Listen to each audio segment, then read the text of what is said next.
बीबी news channel में आप सभी समय दर्शकों का एक बार फिर से हार्दिक स्वागत और अभिनंदन है। खबर आ रही उत्तर प्रदेश के आजमगढ़ जनपद से। आजमगढ़ जनपद में एक ऐसा सिरफिरा व्यक्ति जो उत्तर प्रदेश के यशस्वी मुख्यमंत्री योगी आदित्यनाथ जी व देश के प्रधानमंत्री माननीय नरेंद्र मोदी जी को भद्दी भद्दी गाली देने लगा। साथ ही विश्व हिंदू महासंघ के प्रदेश उपाध्यक्ष विष्णुकांत चौबे को भी धमकाने लगा। विष्णुकांत चौबे पुत्र शिवमूर्ति चौबे ग्राम पलिया सोफीगंज पोस्ट नई जिला आजमगढ़ थाना मेहनगर के निवासी हैं। ये सन 2004 से परम पूजनीय योगी आदित्यनाथ जी से जुड़े हुए हैं। इन्होंने आज पुलिस अधीक्षक को ज्ञापन देकर के बताया कि मेरी मोबाइल पर आज अज्ञात व्यक्ति द्वारा फोन आ रहा था। अब फोन करके मुझे तथा योगी जी और मोदी जी को जान से मारने की धमकी दी जा रही थी और इसके बाद भद्दी भद्दी गालियां भी दी जा रही थी। 24 घंटे में जान से मारने की धमकी दिया जा रहा था, जिसका हमने थाने पर सूचना दिया। उन्होंने कहा कि हम मेहनगर थाने पर जाकर के सूचना दिए थानाध्यक्ष को तथा एफआईआर भी दर्ज कराए।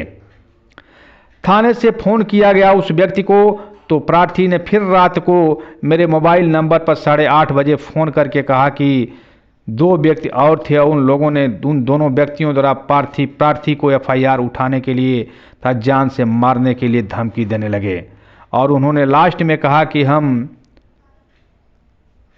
लॉरेंस बिश्नोई गिरोह से बात कर रहे हैं, अभी तुम्हारी बात लॉरेंस बिश्नोई से कराएंगे।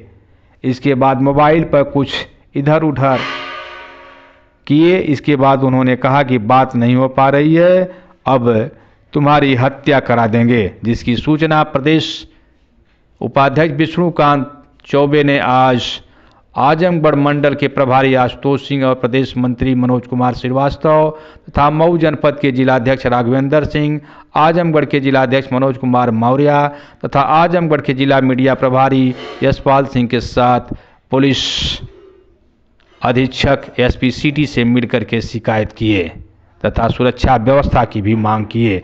आइए हम आपको दिखाते हैं प्रदेश उपाध्यक्ष विश्व हिंदू महासंघ विष्णुकांत चौबे का क्या कहना है।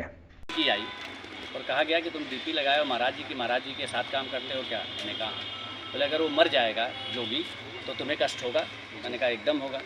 बोले वो माधरचोट टकला और तमाम भद्दी भद्दी गाली उनको दी गई। उसके बाद मेरे द्वारा पूछा गया कि तुम इस तरह की हरकत क्यों कर रहे हो, ऐसा क्या बात है? तो उसने पूछा राहुल को जानते हो? मैंने कहा नहीं। उसने कहा कि राहुल गांधी को नहीं जानते हो? फिर गाली दी गई। उसने पूछा मोदी को जानते हो? मैंने कहा एकदम जानता हूँ, मेरे देश के प्रधानमंत्री हैं।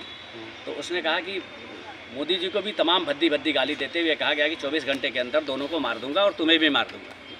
तुम समझ रहे हो किससे बात कर रहे हो? मैंने कहा किससे बात कर रहा हूँ? उसने कहा तुम लॉरेंस बिश्नोई से बात कर रहे हो। मैंने कहा भाई लॉरेंस बिश्नोई से मैं क्यों बात करूँगा? लॉरेंस बिश्नोई क्यों मुझे मारने की बात करेगा? उसने कहा तुम्हारी सुपारी दी गई है लॉरेंस बिश्नोई को और उसने मुझे कहा है।